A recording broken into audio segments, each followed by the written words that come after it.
It's Trail Reeves.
Crank it up,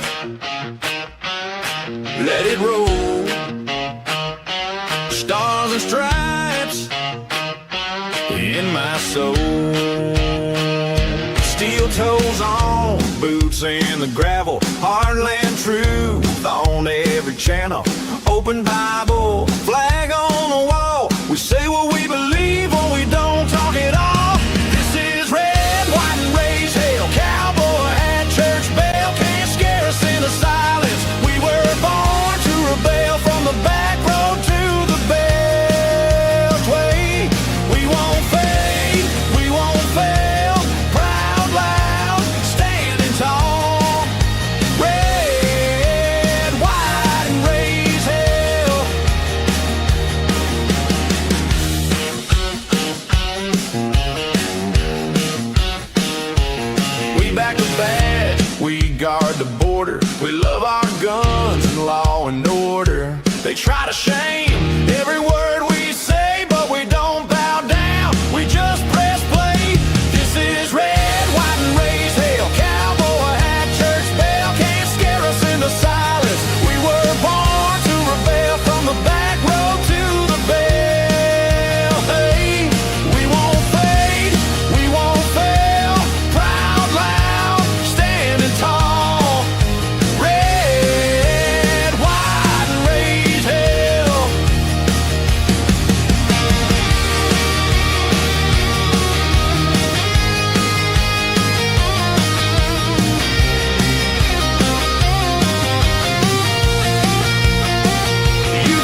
still talking loud. Gander the free on every spell.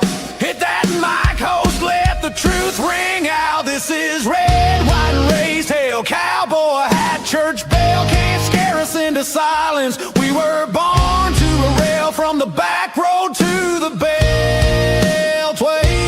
We won't fade, we won't fail. Proud, loud, standing tall. Red, white, and raised hell.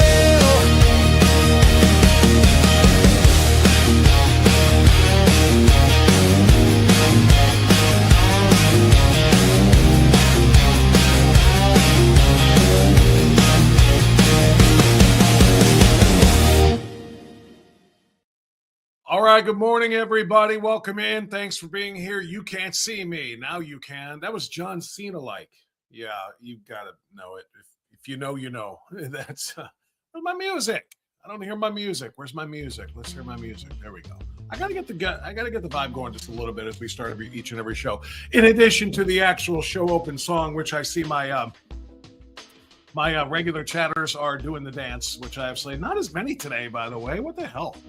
I see a whole bunch of people checking in and doing their good mornings, but not as many people getting your groove on. Did you sleep poorly? You didn't wake up with enough energy to dance today? Come on, dancers. Do I need to play another song?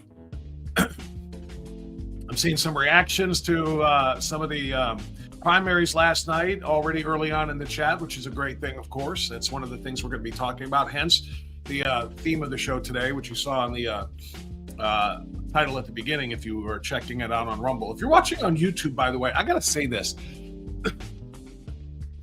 If you're watching on YouTube, it's strange. Rumble is the primary hub of what I do as far as this live stream goes, and wherever it's saved as well for replay. But I run it on Facebook. I occasionally will run it on X, but the primary is Rumble, and then I do YouTube as well. YouTube, I have more followers. YouTube, I have actually significantly more followers, even though I don't engage YouTubers. I don't engage on the YouTube show. And that's not a slam on the YouTubers. It's more of a slam on YouTube because it is much more censorious, if that's a word. It censors me for things that I do, things that I say, things that I play, etc. And it's annoying and it's a pain. And when they shadow banned years ago, I was one of the biggest casualties. So it's why I don't embrace YouTube, but I have actually more people following there. The point being, a lot more followers there. Only a handful of actual viewers of the live stream during the live stream. So what I'm saying is, if you're watching me on YouTube right now, and you're interested in what we're going to talk about, and I hope you are, and you certainly should be. There's a lot of really important things to do, including the question of the morning. The theme of the show today is: Did the Dems go full did the Dems go full socialist? Because you never go full socialist. And again, if you know what I'm trying to say. I want you to engage with other viewers who are, if you were just watching on YouTube, you're probably not having a whole lot of people to interact with in a chat. If the chat even goes, I don't look because I direct everything to Rumble.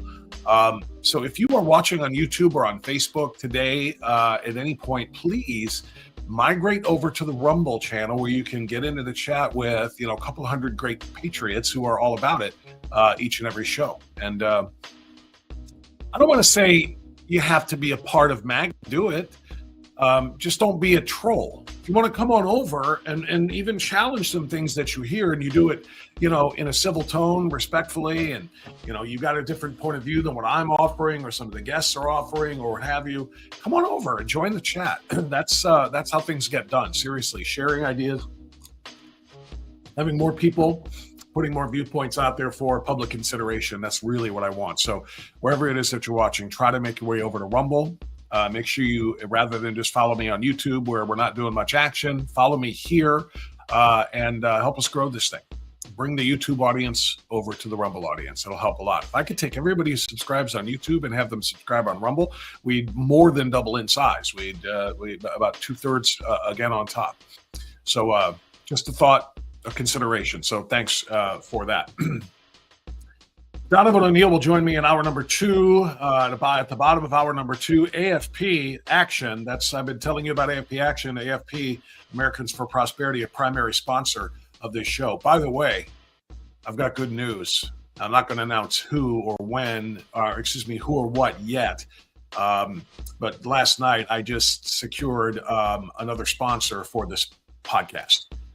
They're going to be a foundational level sponsor as well, to an extent. And that's a very, very positive development. It's going to give us more opportunity, more resources to do what we have to do. So we're adding a new sponsor that I'm very, very proud to be able to welcome. That'll be starting next week, but really good news on that front. Talked about this some yesterday.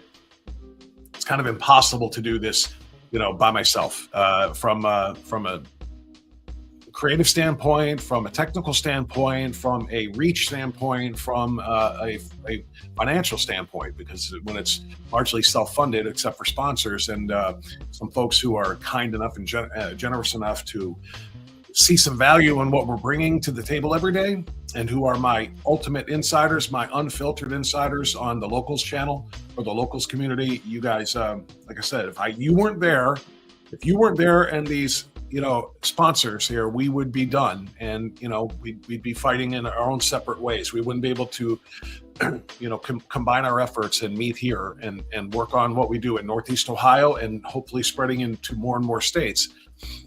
We'd be doing this individually, and that's going to be very difficult to do. So I just want to say thank you to every one of you who are Unfiltered Insiders. You're the reason this is still going 8 months on.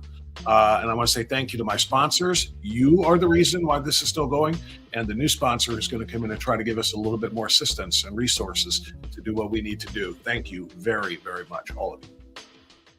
Having said that, AFP is one of them. AFP Action, which I've been telling you about, is launching a $5.6 million ad campaign today across 7 Senate battlegrounds, sharpening the contrast between the Democrat and the Republican nominees in those states on taxes, spending, and regulations. And I'm very, very excited about this. So we'll talk to Donovan at about bottom of the hour, about 8:30 if you're watching in the morning.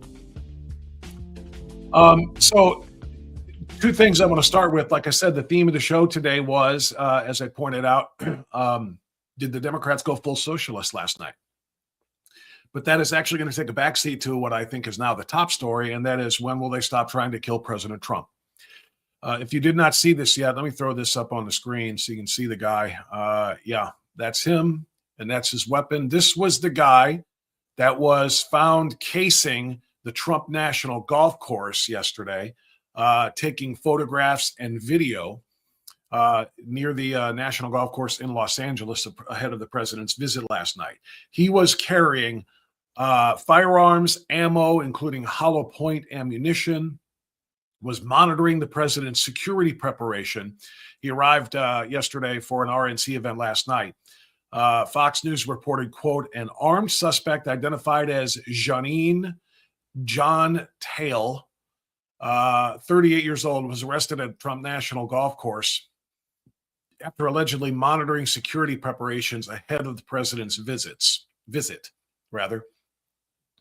I'm going to take his ugly mug off of there and replace it with my ugly mug now. There we go. Just give you some more of the specifics. Police say they recovered an illegally modified AR-style rifle, body armor, high-capacity magazines, ammunition, and notebooks containing their words are concerning statements from his home. The LA County Sheriff's Department said the male suspect, identified as 30-year-old, I just told you, was observed walking around the golf course, taking photos and monitoring the security plans. Deputies assigned, this is a quote now from the department, deputies assigned to the Lomita Sheriff's Station responded to Trump National and Rancho Palos Verdes after plainclothes federal agents reported a suspicious individual on the property. The individual was observed walking throughout the golf course grounds, taking photographs and videos, and appearing to monitor security planning activities. End of quote. The press release continues. Sheriff's deputies contacted the individual, an adult male identified as, and determined he was being investigated for robbery by the El Segundo Police Department. Deputies detained him and located his vehicle in a parking lot on the course. During the detention, deputies discovered a 16-round mag containing hollow point ammunition from Tayl's pants pockets, so he's carrying that. Deputies subsequently found Tayl's vehicle and recovered a loaded pistol with a round chambered, along with another additional loaded magazine containing hollow point ammunition. He was arrested for carrying a concealed firearm and possession of armor-piercing prohibited ammunition.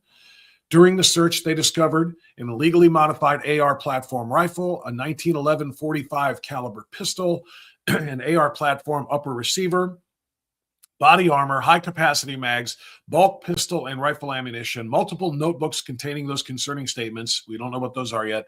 2 radio signal devices.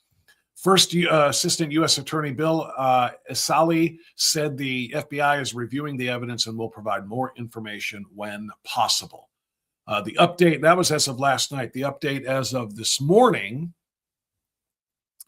Tail has been charged in a federal criminal complaint with possession of the unregistered short-barreled rifle, a felony carrying a mandatory minimum of 10 years in federal prison. Any updated news beyond that this morning? No, I guess that's all. So the point of this, of course, is, once again, the unhinged left. When we call it the unhinged left, we're not just name calling. These are modifiers. These are descriptive terms that are accurate in their nature. Unhinged, off of the reservation. And that's obviously people who are not firmly grounded in reality, people who are TDS sufferers, true, and I believe ultimately one day to be recognized in medical journals as a psychological condition, a psychological disorder. Trump derangement syndrome driving so many of them to wish death upon the president, to hope that somebody will kill the president, to many of them then trying and carrying out plans to kill the president. 2 actual attempts, 3 actual attempts if you count the correspondence dinner with the one nut racing through security past the metal detectors before being tackled just back in April. And now this one, in some case, well, this wasn't an attempt on his life. He didn't take a shot yet or a run to try to get a shot off the way some of the others did. But it's close enough for us to once again point out that political violence is a one-way street. It's a street on which the bullets only flow in one direction. And that's from the left to the right. You don't see this. Do you know how badly I wanted Barack Obama to not be president of the United States when he was? Do you know how badly I wanted Joe Biden to not be president when he was? Do you know how infuriated I was, along with, I think, millions and millions of others, that Joe Biden stole that election, that the Democrats manufactured that entire election with unmonitored drop boxes and unlimited mail-in voting with no regulation whatsoever. I don't want to go back through everything that we know about the machines and everything we know about the boxes of ballots in key strategic battleground states, being counted while people were sleeping. I don't want to go through the whole thing again, but you know what I mean. I was livid that Donald Trump was no longer president and Joe Biden had stolen it. Nowhere did Republicans come out with guns and take shots and shoot Joe Biden's ear, trying to shoot his brain, the way they did with Trump in Butler, Pennsylvania. Nowhere did we see news stories of angry right-wing terrorists, as they like to call them, domestic terrorists, waiting in near a fence with the barrel of his rifle pointed through the fence, waiting for Joe Biden to come by to get a shot, which is what the second attempt on Trump's life at his golf club in Florida, which is how that one manifested itself. No crazed right-wing lunatic went sprinting through the correspondence dinner to get at Biden and his cabinet. My point is, political violence And the worst thing about it is I was looking at Facebook yesterday, and somebody posted a meme, basically a kind of a collection of pictures, and it said all associated with the political right or something like that. And it was a swastika, and it was the KKK, and it was I can't remember. Proud Boys, the Proud Boys, and I don't know, some other organization I didn't even recognize. And they're saying all Republican or something like that. Violent Republican. First of all, a little revisionist history is it's not good for anybody. The KKK was founded in the Jim Crow era after emancipation and after the end of the Civil War. The KKK was founded by the Democrat Party. It was the Republican Party that freed the slaves. The Republican Party was created literally for the purpose of ending slavery. And when slavery ended, it was the Democrat Party that was furious and livid and that created Jim Crow and created segregation and created the KKK. Second of all, that Nazi thing, again, find me Republicans, actual Republicans that wear the Nazi tattoo on their chest the way that Democrat socialist candidate Graham Plattner did. Find one. And don't say there are neo-Nazi groups out there with swastika tattoos. Sure, there are. They are. But guess what? They're not Republican. And no Republicans would ever support them. The way Democrats supported Graham Plattner literally until a credible rape charge emerged. And suddenly they realized, holy crap, he can't win. We got to get him out of there. And they did. Not because they opposed the Nazi tattoo or his Nazi affinity, but because they felt like they couldn't beat Susan Collins with him. Then there's the Proud Boys and whatever other groups around there. Again, the Proud Boys have this reputation as being some sort of big white nationalist, white supremacy organization. When's the last time somebody who was a Proud Boy arrested for trying to shoot a Democrat politician, a president, a member of a cabinet, the Democrat congressional baseball team while they practiced? No, because Democrats shot up the Republicans' baseball practice. A Bernie Sanders supporter, shot and nearly killed Steve Scalise, and would have killed others had they not. Thank goodness there were two police there, protecting and securing the Republicans from in that baseball practice, who were able to shoot and neutralize the shooter quickly. But the point is, the political violence continues, and the left continues to say that right-wing extremists are the biggest threats. They're domestic terrorists. They're the biggest threats in America. And I'm sorry, but like I said, the next time you show me a Republican taking shots at a Democrat, engaging in the political violence that you're talking about, next time you see some of that, you let me know. And don't even try to say January 6th, because we've covered that from stem to stern. And we're not going to do it again and again and again about all of the feds who are infiltrated in that crowd, pushing and provoking the whole thing. And then still 90% of the people that went inside the Capitol did so on guided tours by police who held the door open and said, come on in, have a look around. Please don't take anything. People went in and saw the people's house. The people's House of Representatives, where we send our people in to literally represent us and make the laws that govern our land. The people got a view, and some said, oh my gosh. And they were peaceful, and they didn't attack, and they didn't steal. You had a handful of idiots who were encouraged to do such things. Nobody was armed. It's kind of hard to say that a party is politically violent when the most violent moment of recent modern history for them involved no arms, no weapons. That's pretty staggering when you think about it.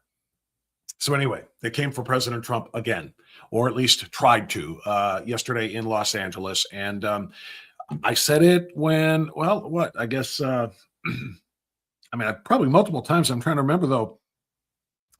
I think it was after the second one, the attempt at the golf club, I said, they're not going to stop until he's dead. they're not going to stop. You know, at that point, there were still 3 years left in the term. And now there's still 2.25 years left in the term.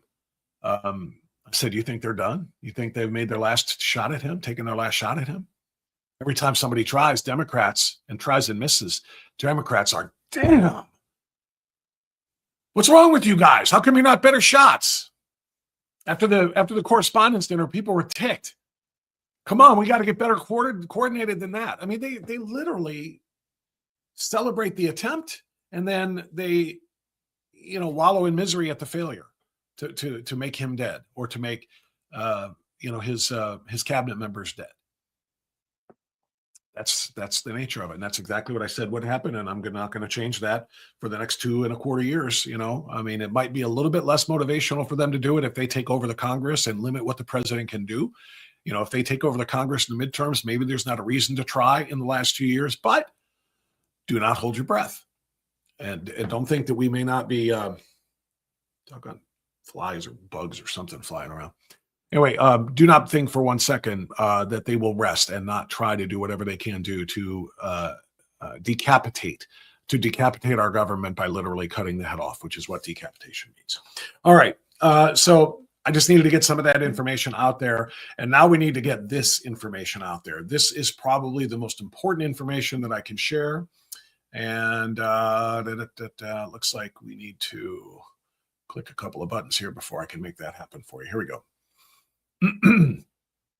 So this is the headline from just a little bit earlier this morning. As you went to bed last night, the race in Michigan was too close to call. Well, guess what? NBC News is calling it this morning.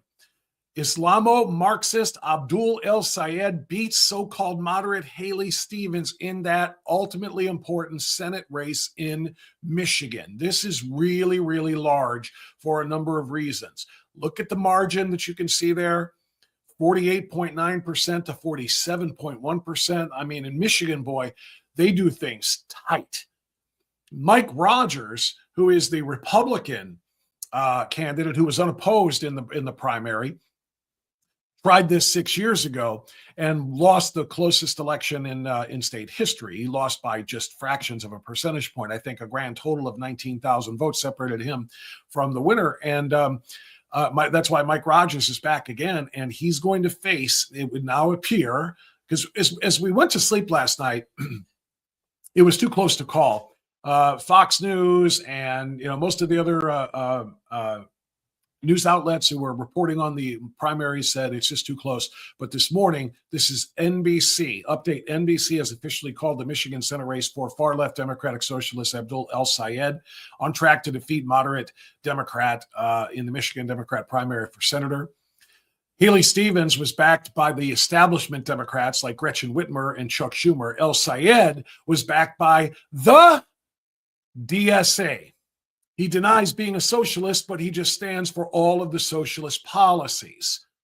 And he was supported by, again, at least 6 DSA events. I'm sorry, he attended and spoke at 6 DSA events over the years, and he is supported by multiple DSA members, Democratic Socialist members like Bernie Sanders, like Alexandria Ocasio-Cortez, Damasio-Cortez, a socialist Rashida Tlaib, called her Sharia Tlaib, backed by Islamist and communist Hassan Piker, socialist House candidate Malat Kairos and Chris Rabb, all of these individuals. So the answer to the question is, did the Democrats go full socialist? And the answer is yes, the Democrats went full socialist. And you know the old story, never go full socialist. But here we go. Here's what we know. Want to hold my support for whoever wins between these two. Well, the reason why that matters is she was kind of running in the middle. You've got Haley Stevens over here at 30, almost 30%. She's supported by Chuck Schumer. She's much more an establishment candidate. The reason for this particular video is more for the graphic than the video, because this was in the course of counting last night. But this is the guy that again, as I'm talking about, when I talk about full, are you able to see that? Oh, you're not seeing that. I'm sorry. I want you to see this while I talk about this. The guy that ultimately, won this, who was so DSA backed, says, "I'm not a socialist. I'm not a DSA member. I'm not a socialist." Okay, well, here's his campaign positions: Medicare for all, socialist healthcare; tax the billionaire wealth, socialist redistribution; ban corporate money from campaigns, socialist position; eliminate medical debt, socialist healthcare; end aid to Israel, AI data center oversight, Supreme Court term limits, and much, much more, far, far worse than that, including the same thing that you hear from the DSA: abolish the police, abolish prisons, abolish the Senate, which he wants to run for. He's literally now in the race. If NBC is correct and that this race is over and it's been called by them, he'll face off against Mike Rogers for a seat in a body that he doesn't think should exist, that they don't think should exist. Because they said, basically, they want the presidency to be eliminated and the role of president to be redefined as one that is answerable to an expanded Congress, a House, not the Senate, just the House. In other words, a Politburo, or Politburo, if you will, depending on your pronunciation.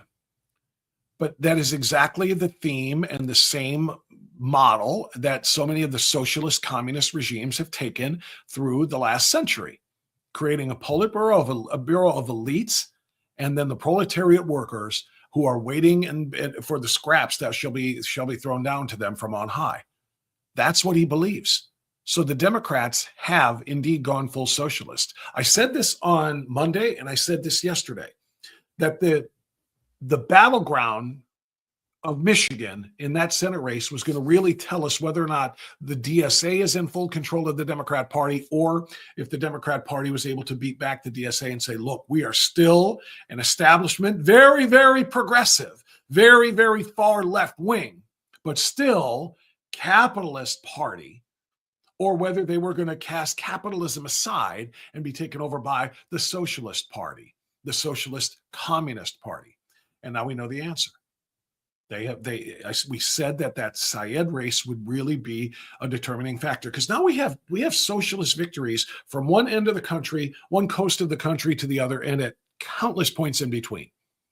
And this Michigan one, which again I've talked about at length yesterday, I won't rehash it, but being a purple state, being a state that really, really is of central importance to the Democrat Party, if they lose the moderate Democrats in Michigan to the radicals, it's such a huge statement about the direction of their entire party.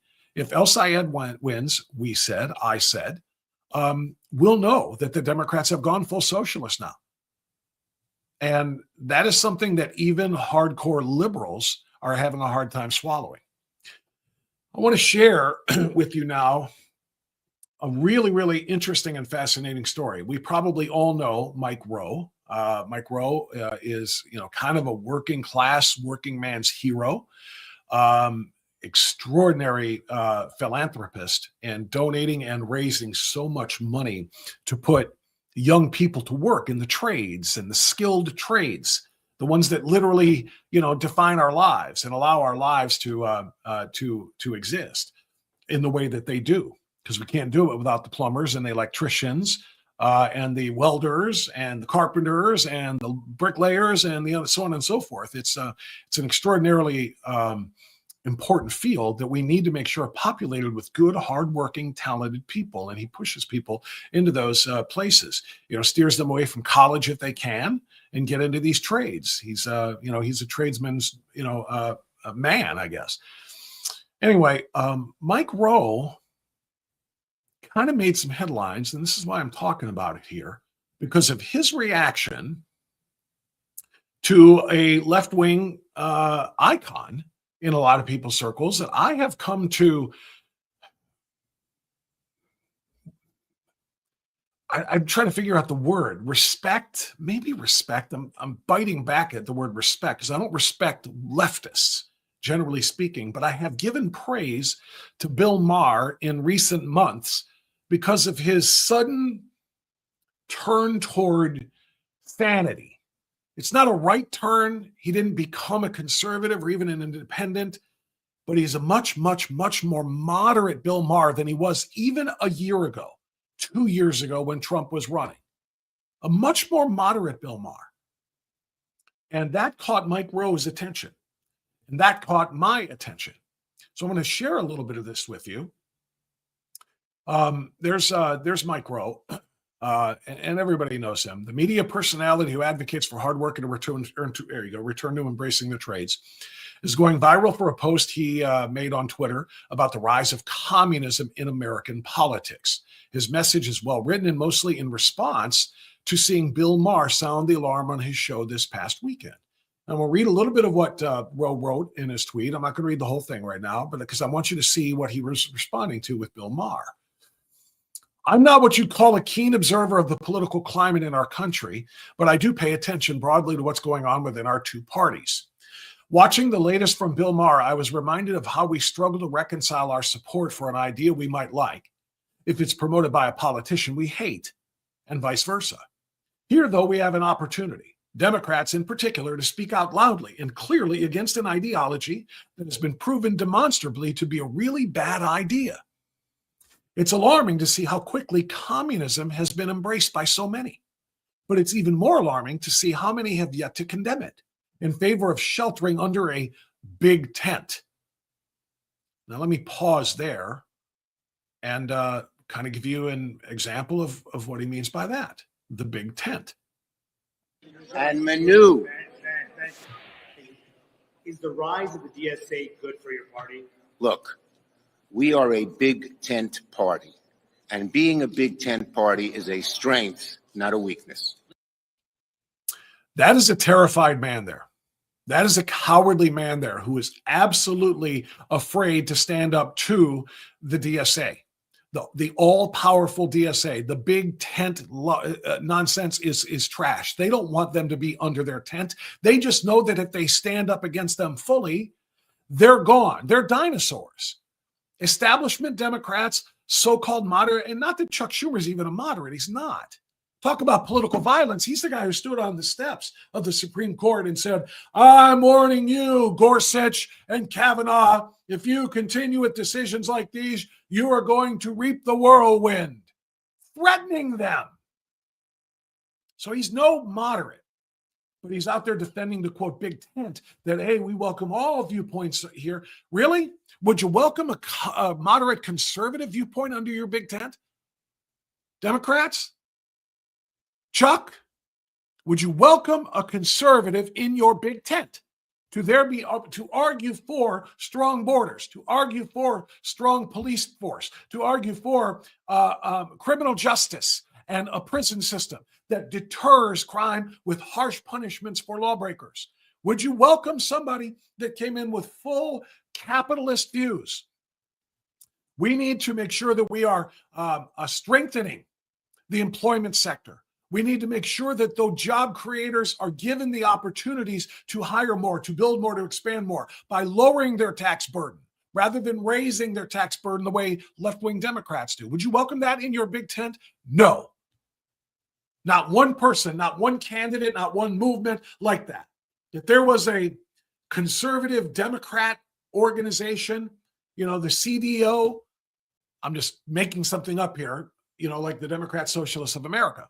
If there was a CDO, Conservative Democrat Organization, or CDA, Conservative Democrats of America, would they be welcome in your big tent? No, you would bounce them out in 2 seconds flat. But the DSA, hey, we're a big tent party. We welcome them. You're welcoming them because they're taking you over, and you can't stop them. And if you can't stop them, you're going to get run over by them unless you jump on board and welcome them. And that's what this is all about. And that's what Mike Rowe is talking about. And the left is out there saying, oh, what is this? The 1950s again, somebody yells, commie, commie, commie, and everybody's supposed to freak out. That's what they're doing to Mike Rowe.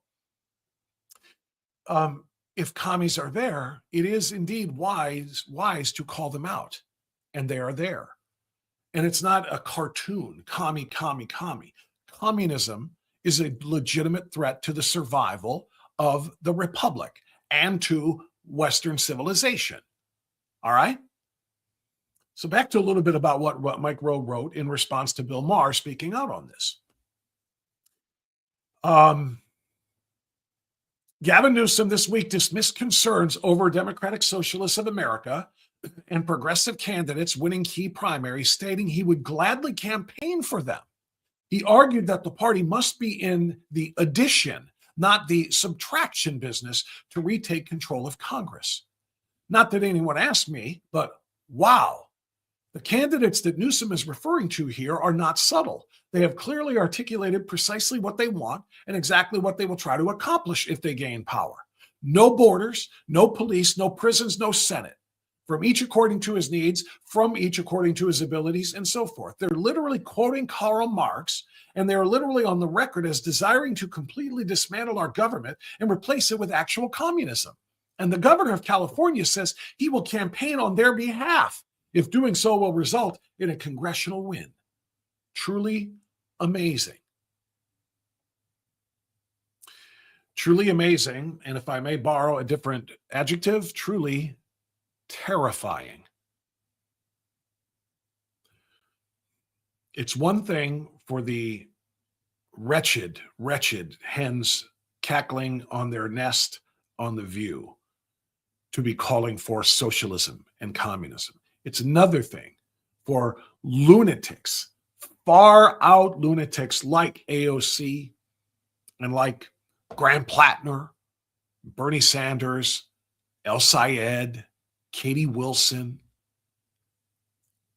It's enough for all of these DSA members to spout these kind of things off because they're radical left-wing lunatics and largely are considered as such.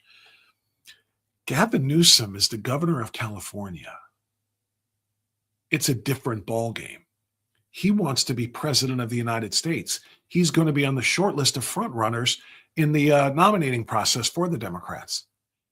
A man that close to potentially being the nominee for president of the United States, saying he will embrace communism. Embrace communism, if that's what it takes to win a majority. That's existential stuff right there. That's talking about the existence of our country. If a potential president of the United States and the governor of one of our biggest states, one of our two biggest states, highest, most populated states. In fact, I think California is our most populated state, right? It's number 2 in terms of biggest cities, populated cities, New York and then LA. But I think, when you add Stanford, I think it's the most populated state in the country. The governor of that state says he will embrace communists if that's what it takes. And that guy might be president of the United States. We're talking about real existential stuff. So what was Mike Rowe so moved by? Well, the answer, like I said, was by Bill Maher. Bill Maher is a liberal's liberal. He has been a left-wing Trump hater for Trump's entire 11 years now, right? Going back to 2015 when he first started this whole thing. Since Trump came out into the political sphere, Maher has hated him, ridiculed him, condemned him, campaigned against him, and so on and so forth. He's a leftist by his own definition. He might call himself more of a classical liberal than an out-and-out leftist. But nonetheless, it's been, we're talking about minuscule differences between leftists and liberals in today's Democrat Party. But Bill Maher, in really kind of since Trump won for the second time in November of 2024, I've played clips of him on this show in amazement that somebody who is this much of a left-wing icon could be so moderate on a number of important issues. He's like trading in his true far left bona fides, his credentials, for a moderate lane, even though it's pissing off his real true Democrat base. He sat with J.D. Vance and then sat with an interviewer who asked, "Is your vote in play? Would you consider voting for a Republican?" And the answer was, if it was J.D. Vance, he said yes. That's pretty remarkable, honestly, when you're talking about Bill Maher. So Bill Maher has started to win some new viewers, some new fans, if you will. And I'm one of them. Most of the time, not, but occasionally he will get into a conversation, into some depth, and into some moderate positions where I'm thinking, holy cow, is the hard left facade starting to crack just a little bit, showing some real depth of personality and of understanding underneath. Well, Mike Rowe thought so, because this is what he was referring to. I want to play some of this for you. And finally, new rule, Donald Trump has told 1 trillion lies, but when he says the Democratic Socialists of America are actually communist, that's not one of them. And it's not hard to prove it just by quoting the DSA and their candidates. It gives me no pleasure to have to do this. I'd much rather keep going the good vibes from my summer vacation. I had an awesome one, by the way. I totally got a girlfriend at Bible camp.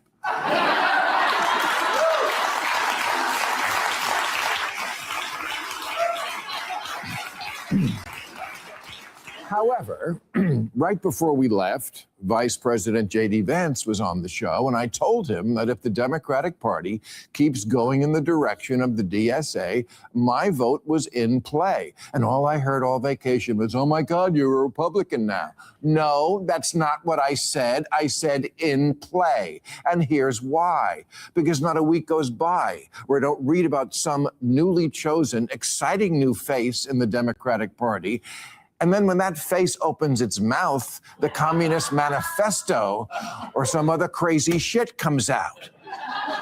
Again, let's just read the quotes. Note The DSA. the uncomfortable laughter of his left-wing audience. Bill Maher plays to a left-wing audience. I mean, that's who they give the tickets to, and they come in there and they applaud all of his anti-Trump lines and his, bat bleep crazy stuff. But when he says some of these things now, and he's turning his weapon rhetorically at Democrats, and they're funny. They don't know what to do because they're like, that was actually really funny, but holy crap, he's torpedoing us and our movement and our party and our ideology. So they're just like, you can hear it in the crowd, the uncomfort. It was funny and they want to laugh, but crap, this is really, really bad for us. Which is why Mike Rowe responded, I think, on behalf of millions of people like you and me, and saying he gets it. He even a far left, a progressive like Bill Maher says, we can't go full communist. We can't go full socialist.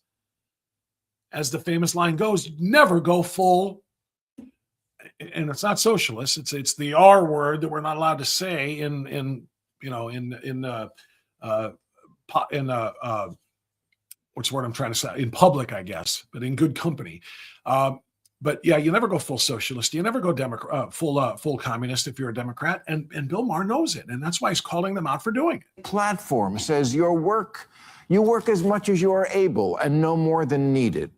If that was any closer to Karl Marx's dictum from each according to his abilities to each according to his needs, they'd be sued for plagiarism.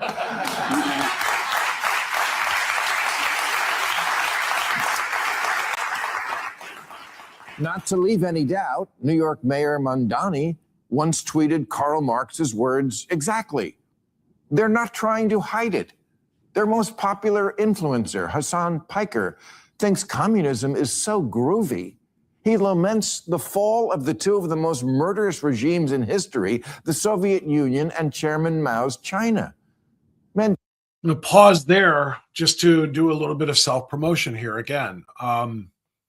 I finished the first script and, in fact, recorded last night the narration portion of the first volume, the first episode of my 8-part series on socialism and communism, country by country. Episode 1 is the USSR. Episode 2 is China. And I could run through them, but I don't want to give the whole thing away. But this is going to take a little while. Like I said, I finished the script. I did the research. I wrote what I wanted to write, and I said what I wanted to say, and I recorded it. Now I got to give you pictures. If this was still radio, I'd be golden because I'd be just reading it, and away we go. But since this is radio with pictures, aka video, I want to make sure it's a full presentation. So my 8-part series on socialism, then and now, is going to be coming. I want to say episode 1 should be ready for release next week, but I may not release it next week. And the reason why is I don't want there to be a big gap between episodes. I want to get episodes 1, 2, 3, and 4 done so I can release them 1 week at a time and not have okay, I've done number 1 and now I got 2 more weeks before I finish number 2 and 3, 4, and so forth. So again, I'm not a television production company. I don't have a staff. It is me. So I'm doing this just literally laboriously working through it because I think it's extraordinarily important for all of us to know exactly how dangerous socialism and communism are. Bill Maher is talking about that right here. Mike Rowe was talking about that in his response to Bill Maher, and that's why I'm featuring these things. What I'm doing is going next level depth so you can understand. And the title of the working title of the series that I'm building is They Said It Couldn't Happen Here. Okay? Except that it did happen in all of those places. And the result was the same in all of those places. Deaths by the millions. And now in 2026, people laugh at me, mock me, and anybody like me talking about these things, saying it can't happen here. Just like it couldn't happen in the ultra-powerful Soviet Union or in China or in Cambodia. I mean, we can go on and on down the list. And we do it every time with Venezuela and Cuba and North Korea and on down. Trust me when I tell you this, it can happen here.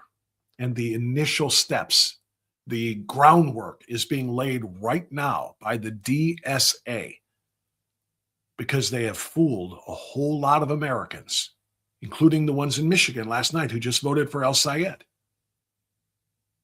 They have fooled a lot of Americans who have no earthly idea what the word communism and the word socialism mean. They have convinced a lot of Americans that there is a better way, fairness in the form of equity, fairness and equity. Everyone has the same thing. Everyone has the same amount. The government will dole it out so that everyone has the same amount. In their minds, the idea of competition, the idea of having to work for something, to create something, to earn something is so barbaric and so off-putting that no, you can't make us work for it. It's a human right. Healthcare is a human right. Food is a human right. Shelter is a human right. So since it's a human right, somebody has to provide those things for all of us. And we shouldn't have to work for it. And if some people work for it and work harder than others and have more food and better shelter, that's unfair. You've got to give some of that to me. That's the mentality. And sadly, a lot of Americans just don't know their history. They don't know their history. They don't know about these, the way these things played out and how they started. And they don't recognize the groundwork being laid. And they won't recognize it until they're underneath that ground. Literally, or at least under the boot heels on top of the ground, but under the boot heels of the all-powerful state. So anyway, that's a little self-promotion, but it's more of a head of a teaser because I want you to know I want to sound the alarm and I want as many people to understand as possible before the midterms. Any vote for any Democrat, any vote for any Democrat is a vote for communism. You know, come on, Amy Acton's not a communist. Marcy Kaptur's not a communist. They're Democrats, but you're not listening. Any vote for any Democrat is a vote for communist because even non-communist Democrats say they prefer communism to Republicans. Gavin Newsom, literally what I shared with you 20 minutes ago, that Mike Rowe reminded everybody about, that Bill Maher in this video reminds people about. Gavin Newsom. And I said this just hypothetically yesterday. What do you think Chuck Schumer and the other quote-unquote establishment Democrats will do if their choices in a general election come down to a straight-up, hardcore Vladimir Lenin clone, Joseph Stalin clone communist who's wearing the Democrat donkey on a shirt, or a Republican? Which one do you think they would go for? You and I both know the answer to that question. The hardcore, stone cold communist would win the Democrat vote by a landslide. So that means if you vote for any Democrat, not just those who identify themselves as socialists, but any Democrat, then you're voting for socialism. You're voting for communism because that's who they will support if it came down to push and shove between communism and Republican capitalism, free market. That's what happens. So I'm working on that. And I'm going to be sharing those, like I said, episodes, and I want to bring them out one a week, maybe 2 a week, probably 2 a week because I want to get them all in before the midterms, but probably 2 a week. But like I said, they're in production. It's just that it's one-man production, and it takes some time, but we're working on it. All right, I promise you. All right, let me get back to this. It's really good stuff. Tommy's aide, his top aide, Cia Weaver, said, if you don't believe in the government's sacred right to seize property, it's over. And impoverish the white middle class. What? That's a goal? You know you're supposed to scare people into voting for you, right? One of the new soon-to-be Democratic Congresspeople, Darlisia Chevalier, supports seizing all properties from landlords and said, seize the means of production. Mendami has said the end goal is seizing the means of production. I think they want to seize the means of production. Now, maybe Look at these idiots too. You notice Bill Maher isn't laughing when he delivers the punchlines because they're not funny. They're terrifying. But again, the uncomfortable crowd, do we applaud our guy? And his guests at the table, yeah, they really do. Seize the means of production. That's not funny. Yes, he can work in a punchline or two with these things, but he's trying to share with you the terror of communism and how it's taking over the Democrat Party. you missed that in school or missed school altogether, but that's communism. That's communism, which we tried, and it doesn't work. Parties can change sometimes, You have to keep up. Who freed the slaves? Republicans, Lincoln. Democrats were the racist party back then, but then JFK got elected and it switched. The DSA itself has switched, even 5 years. That is one of the myths that he and so many others are still guilty of somehow, some way, because guess what? It was not Democrats who pushed the Civil Rights Act through. It was Republicans. It was Democrat opposition. They're trying to make it seem as though somehow they switched, and Republicans now have embraced as the party of racism and slavery and segregation. No, it never changed. The only thing that changed was the narrative, because they needed to keep black or bring black voters to them. So that's when they started with the Great Society, and they started handing out more and more and more to them to say, keep coming to us. You don't have to learn to fish. We'll keep giving you a fish every day. And you know that adage, teach a man to fish, or I'm sorry, give a man a fish, he'll eat for a day. Teach a man to fish, he'll live, he'll eat for a lifetime. They don't want him to learn to fish. They want as many people coming to them for fish as possible. And if you vote for us, we'll keep giving you the fish. And that's what they've been doing to Black America, literally for about, 7-8 decades. Ago. It shunned communists. That changed. Things change. Now the coalition within the DSA, called the Marxist Unity Group, is in ascendance. And I must take them at their word when their words include, our commitment is to the long-term struggle for a fully liberated, classless society, in a word, communism. What do they have to do? Tweet out, elect more communists? Oh yeah, Cia Weaver did that. Yes. Good. I'm glad you're shocked. You know what I mean? People got to realize this is going on. Bill Maher isn't doing a monologue to be funny here. I mean, he is funny. He's got a natural funny delivery and a razor-sharp wit, and he's very, very quick. But he's not trying to make everybody laugh. He's trying to make everybody realize, look at this. Look at this. This is real communism. The Republicans are not lying when they say the Democrat Party has gone communist. Oh, don't you know the difference between democratic socialism and communism? Yeah. And guess what? The difference is this close together. I mean, and again, I'm doing hand motions here, but okay, here's Democrat socialism, here's communism. It's not like this, it's this. These are communist principles.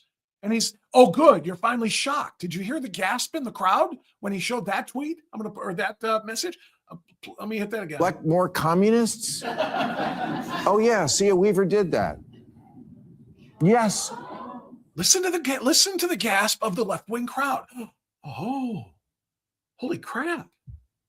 He's right. Trump is right. This is dangerous. This is real communism. This isn't 1950s McCarthyism. Oh, there's a commie behind every tree. No, this is reality. They're asking for it. Cia Weaver, again, was Mamdani's right-hand woman, if you will. His chief aide, his top aide, saying it out loud. Mamdani goes online and says, seize the means of production. His top aide says, and communists, elect more communists. And the Democrats now, oh, we're a big tent.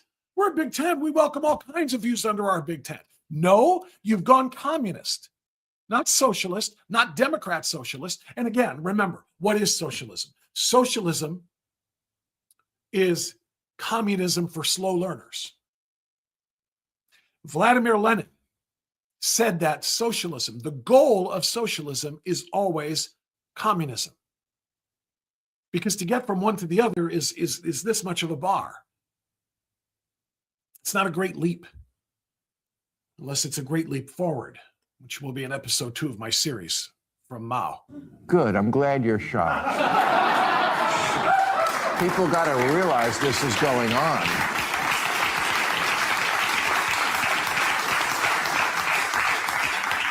Yes, my vote is in play. I'm not voting for anyone who thinks the wrong side won the Cold War or cheers for the Intifada like it's the World Cup.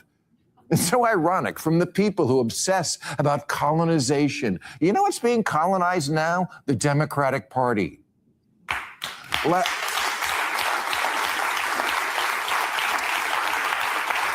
Last month, 2 Democrats. They're starting to figure it out a little bit, aren't they? The crowd, the further he goes, they're starting to figure it out.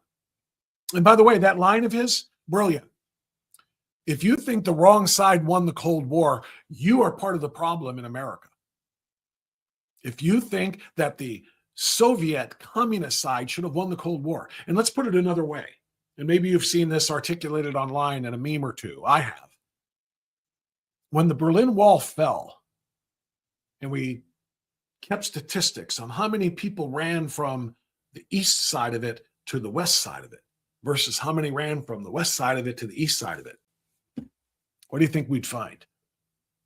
No one left freedom for communism. Nobody ran to the eastern side of the Berlin Wall. When that wall came down, it was to free the imprisoned people on the eastern side of it. When that wall came down, people were freed. They weren't imprisoned. Democratic congressman released an open pledge they wanted their fellow Democratic members to sign. It said, "We are capitalist, not socialist. We want safety, not lawlessness. We are proud, not ashamed of America." These should not be hard words for a congressional Democrat to sign on to. You know how many did? 8. 8 out of 212. God. What did I say the theme of today's show was? The question I asked at the beginning of the show, and it was on the graphic, have the Democrats gone full socialist? Never go full socialist. There's your answer. 8 members of their congressional delegation, 8 signed on to say that we are capitalists who are proud of America, not socialists who are ashamed of America. 8 out of, what did he say, 200 and something? You know how many did? 8. 8 out of 212. Guys, really, there's got to be an easier way to lose the swing states. So I'm going to stop it there because I want to go back now to Mike Rowe, who was trying to sound the alarm for everybody and say, did you hear what Bill Maher said? Because leftists typically will shut out voices like, if Hannity or Waters or anybody on Newsmax or anybody else repeats what Bill Maher said, we can't listen to that. We don't have to, because that's conservative, right-wing propaganda, talking points or whatever. But when a noted and iconic left-wing public figure like Bill Maher says this, they have to pay attention. So Mike Rowe is saying, look, it's not me, Mike Rowe, and it's not any of my friends on Fox, and it's not podcasters. This is Bill Maher who said these things. It got attention, a lot of attention.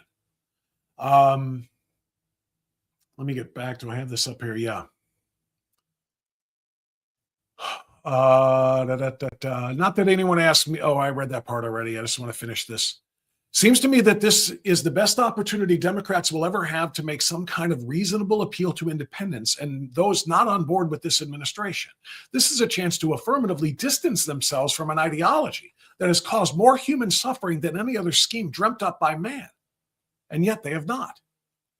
I understand how unpopular President Trump is in the eyes of many, but if the DSA continues to grow in popularity and Democrats actually campaign on their behalf, I think it'll be the largest political blunder in my lifetime. Unless, of course, I'm wrong and the DSA expands to swallow the Democratic Party and communism winds up on the ballot, in which case Ronald Reagan's warning will haunt us all. Freedom is never more than one generation from extinction. I'm trying to highlight that. Freedom is never more than one generation from extinction. The reaction from the left forced Mike Rowe to actually have to do an entire follow-up on this, and you can probably see this part here. Not the way I planned on spending my afternoon, but 7,600 comments should not be ignored. Bots, trolls, and personal attacks notwithstanding, the critics of yesterday's post were dominated by a large and vocal contingent who pushed to remind me that there's a difference between socialism and communism, an obvious indication that they didn't actually read the post. So he's got several people that he's responding to here. It's very lengthy, and I'm not going to do all of that. But I'm going to summarize by telling you that what Mike Rowe said is learn the difference. I know the difference, and Bill Maher just laid out the difference, and that is that there is really no difference. Okay? The difference is razor thin. Again, to repeat an often used line, and it's in meme form, in picture meme form, socialism is a pile of dog crap. Democratic socialism is a pile of dog crap with candied sprinkles over top of it. You're going to eat it now because it's got sprinkles? No, it's still dog crap. That's what socialism is. And socialism is communism. Communism is socialism. Bill Maher started that presentation by talking about what socialism is. And then he said, okay, the DSA says they're socialist. Well, what is this? And then you saw him lay out the actual quotes from the Democratic Socialists. And they are literally word for word Marx. They're literally word for word communism. And that should scare every single one of us. Now, why am I focusing so much on this? Because we're what is today? 91 days now? Sorry, I just accidentally clicked on this. I played for it. And Manu. Thank you. Is the rise of the DSA good for your party? Look, we are a big tent party, and being a big tent party is a strength, not a weakness. Those words are probably the most benign words that I played for you and everything Bill Maher talked about there, but they're the most dangerous because he just said, we will welcome the communists. If they take us over, we are in. Let's go. We're a big tent. And if that's what it takes for us to win is communism, and the tide turns toward that, despite all of the lessons of history that we have, recent history, present history. That's an oxymoron. Is there such a thing as present history? Because there are communist nations right now and socialist nations right now living the reality that we're talking about. How many people have been to Cuba lately? Hopefully you didn't go there on one of the days when the lights were out, because Cuba has lost power to the entire island nation 6 times in the last, few months. And the people there still live a gulag life. I mean, seriously, when's the last time you went to Island Paradise and said, let's go have a nice friendly visit to Cuba? When's the last time you thought about, you guys want to do an Asian tour for vacation? We'll go visit in Japan and maybe go to Singapore, maybe do a little bit of, maybe want to go visit China, but you think you want to include North Korea in that trip? You couldn't get in if you wanted to. And nobody can get out, despite the fact that they all want to. Because that's where communism lives. And if you're in the wrong part of China, you'll find out where communism lives there as well. So the point being, the Democrats are fully welcoming of communism if communism is the only alternative to capitalism. If communism is the only alternative to MAGA. If communism is the only alternative to America First. If communism is the antidote to Trump, they are all about, give me the communism. And that's why I'm going to do the series. I want you to know what they're welcoming in. And it's one freaking election away, or in Ronald Reagan's term, one generation away. Freedom is one generation away from being taken from us. All right, friends, I want to remind you about some good folks, including our fantastic friend at Charlie's Auto Repair. Charlie is the politically incorrect mechanic, and if you're a Northeast Ohio resident, I tell you all of the time this message. Take whatever you've got that has a motor to Charlie, and he'll fix it. I don't care if it's a weed whacker, if it's a lawnmower, if it's a snowblower, if it's a washer, if it's a dryer. You call Charlie, and he'll be, yep, and he can fix it. But obviously, most importantly, it is Charlie's Auto Repair. Your ride, your car is your ride or die, because if you don't have it, you're Ubering. And you don't want to be a part of Uber anymore, by the way. I'll tell you that story sometime. But all of this is just a lot of different ways to say, if you've got car needs, whether it's be general maintenance, oil changes, checking the belts, hoses, taking everything off, rotating the tires, go to Charlie. He's going to give you a great price. He's never going to overcharge you and say, oh, you need to know this, you need to know that too. Nope. And then if you've got repairs, because you actually have some problems, your car won't run right. Or if you got that light on your dash that just will not go away and you don't know what it means, Charlie does. He'll find out. He's an electronics wizard when it comes to that too. So whatever your needs are, go see Charlie in Lakewood. Actually, don't go see him, call him. Because when you try to go see him, you're not going to be able to fit on the lot. He's very, very busy. But if you want to schedule a time, that's when you call 216-470-0170. Charlie is a believer in America First, and he walks the walk. He doesn't just talk the talk. He's going to take good care of you if you're a veteran, if you are an active military, if you are a first responder, or if you are a concealed carry license holder, you all get 10% off. He's going to take great care of everybody no matter what, but 10% off if you fit one of those categories as well. So call Charlie. Again, one more time, 216-470-0170. Charlie and Charlie's Auto Repair will make your car great again. Coming up at the bottom of the hour, about 15 minutes now, we're going to talk to Donovan O'Neill from AFP, Americans for Prosperity, and AFP Action about some really, really important work that they are doing. They're about to dump a lot of money into a massive ad campaign to try to get the proper candidates elected to beat back what? Say it with me, communism. That's what it's all about. We know about the declared communists. We don't know about, and we don't talk often about it enough about, is the undeclared communists, the undeclared socialists, those who have voted like socialists, those who have espoused socialist beliefs for a very long time, but who have never declared that they're associated with the DSA, including people like Sherrod Brown, who needs to be out of our lives forever. We fired him once. We shouldn't have to fire him twice. But that's what we're going to talk about with Donovan coming up at the bottom of the hour. So I want to get into one other story here before we get to Donovan. And this is one that I have been tweeting about and posting about and doing Bob France road rants about for a little bit now. And that is the WNBA. Now, why? Do I care about the WNBA? No. But just so you know, if you're a Northeast Ohioan, Cleveland is about to dive back into the WNBA waters. You may recall, it's been a while, but you may recall that the city of Cleveland had a WNBA team 20-some years ago called the Rockers. It didn't last. Just like the entire league shouldn't have lasted. The entire league loses money by tens of millions of dollars every year because it's not entertaining. But they're floated by their sugar daddies in the NBA. The NBA owns the WNBA and puts them out there for goodwill, basically. So it's there, and it is horrible. It is a horrible product, but even more than that, it's run by horrible, horrible, horrible people. And we've been talking about how they're treating Sophie Cunningham, who's trying to say girls and women, they deserve their own sports and their own leagues. Okay? Trans people, meaning biological males, not welcome.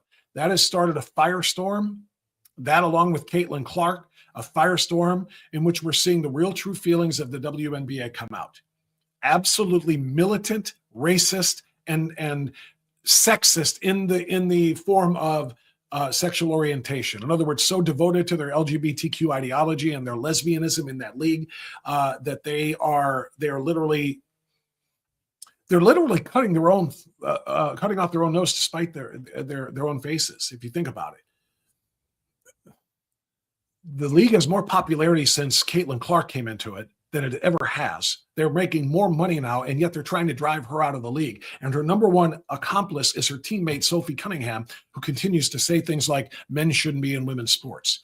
They're literally hurting themselves in an effort to distance themselves from people that they don't like. White, straight women. That's just the reality of what the league has become. So anyway, they're arguing that trans women are real women, and if they come into play in the WNBA, it should be no problem because these women who are playing are the best basketball players in the world, and they are not afraid of playing against men or anything of that nature. That's why they're so welcoming. And of course, they are completely delusional. We've covered this. This is Clay Travis. And Clay Travis has made an offer that I'm going to play for you right here. Clay Travis has announced that he wants the WNBA leaders to put their money where their mouths are, except that it's not even their money. They don't have to put up any money at all. All they can do is win money. If you're so confident that there's no difference between men and women in basketball to the point where you would welcome biological men into your league because it wouldn't fundamentally change your league and drive women out of it.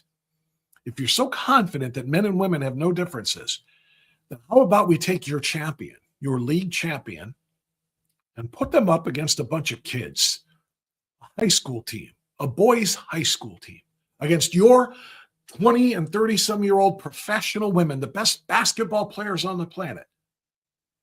Let's put them in a game together, and let's make it interesting.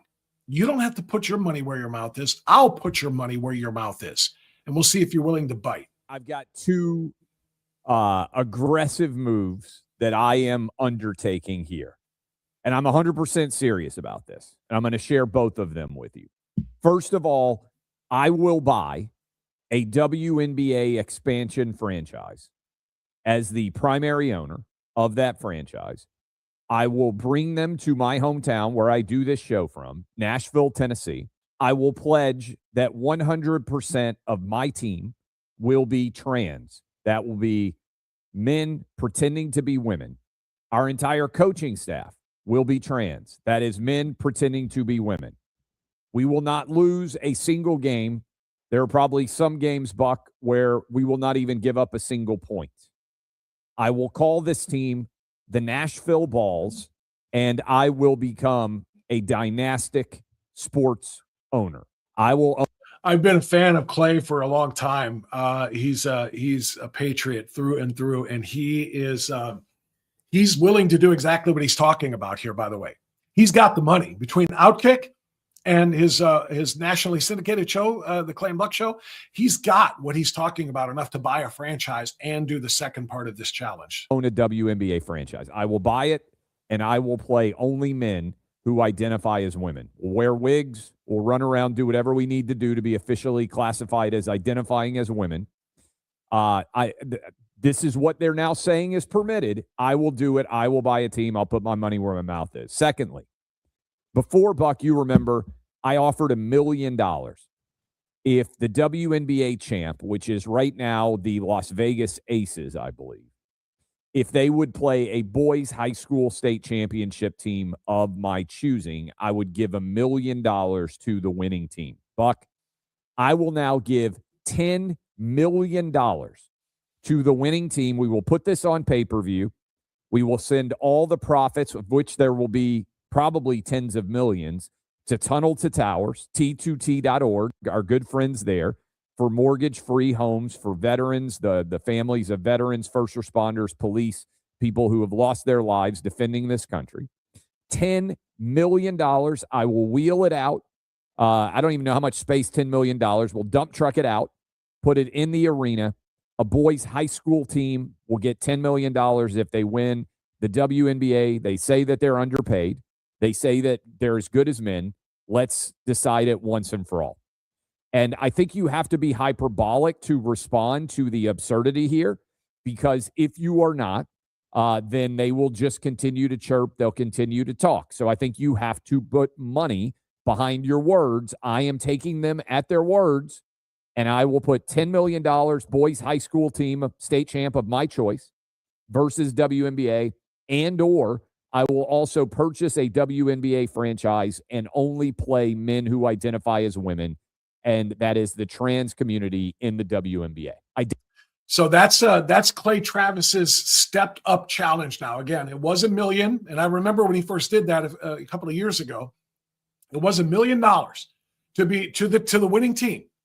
So there's 12 members on a team typically on a basketball roster, and then you got coaches. So I don't know, let's say there's a grand total of 20 people. $1 million divided by 20 people to play a high school boys team. $1 million. What's the math? Hold on. Let's just do it. So $1 million divided by, say, 20 people on a team is, I should have been able to do it 5 times 2. So it's $50,000 a person. Okay. He just went tenfold on top of that. So now it's going to be $500,000 per person on that team. That's assuming they count all of the coaches and assistant coaches and GMs and whatever get to share it. If it's all for the players themselves, I mean, that's 12. So what's $10 million divided by 12 people? That's $830,000 per player. The league average, by the way, salary is in the low 6 figures. This would be probably 8 times more than any of them would ever make for a whole season to play one game, with only one caveat. You have to win. Should be no problem. There's no difference between men and women, right? Right, ladies? WNBA? There's no difference. Men should be welcome to play in your league. Sophie Cunningham should be kicked out of your league for even suggesting otherwise. Biological men who believe they're women should be welcome into their league because it won't change anything. Okay. Play a boys team. Bunch of 16 and 17-year-old kids. Play them and beat them and add $833,000 to your bank account. All you got to do is beat them. The official league response from the WNBA to Clay Travis's challenge/offer is so far this.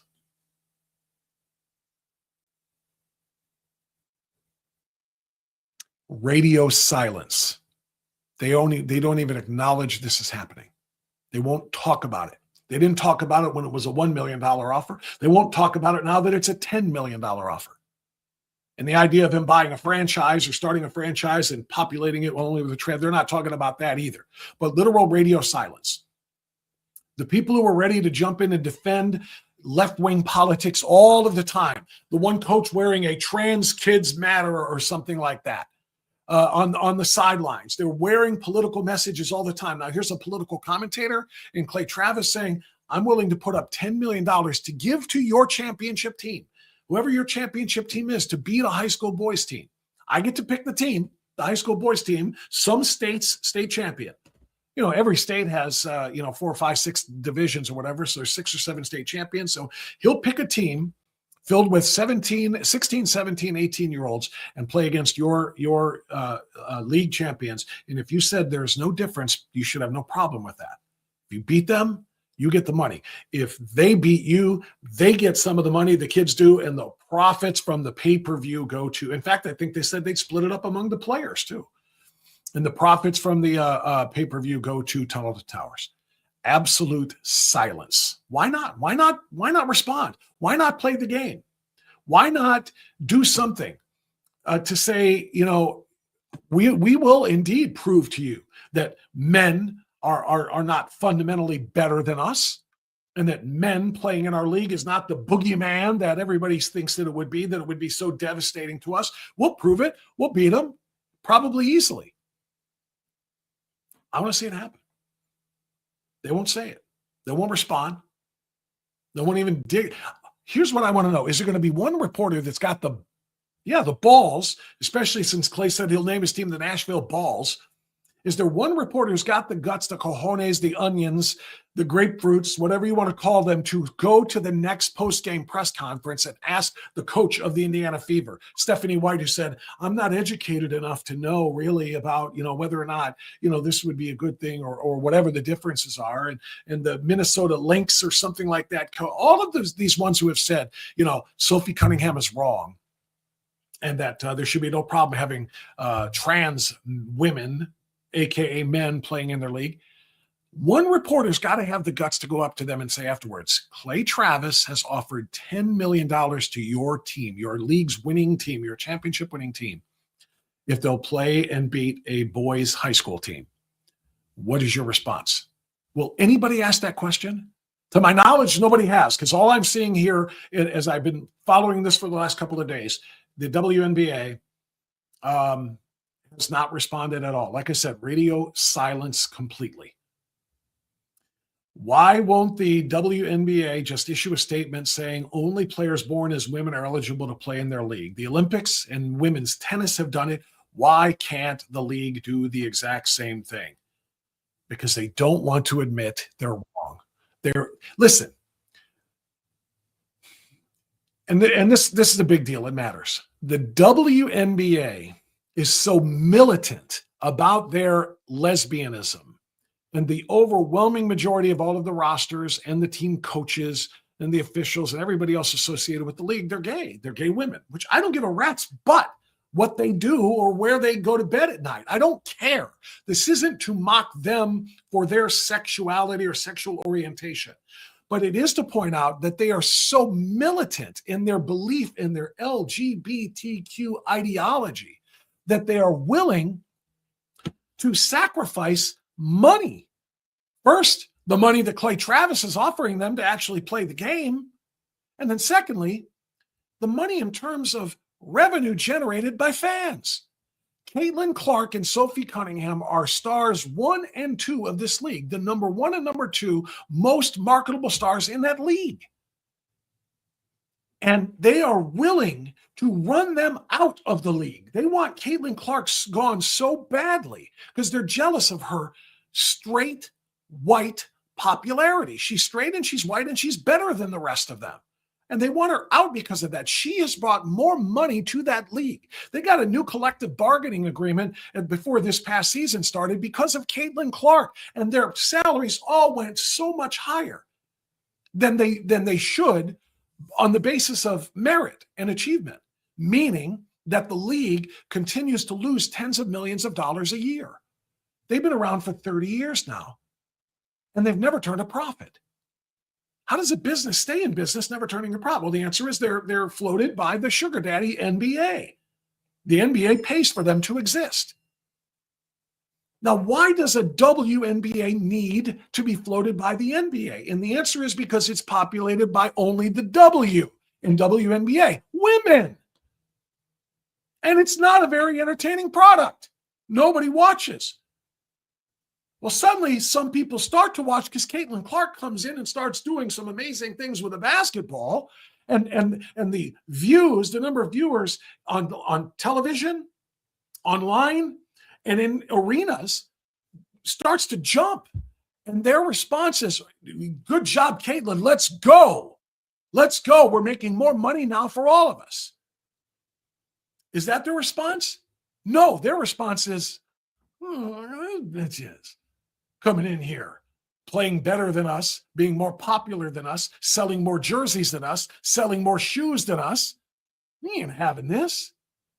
They'd rather drive her out to their own financial detriment than actually let a straight white girl be the face of the NBA.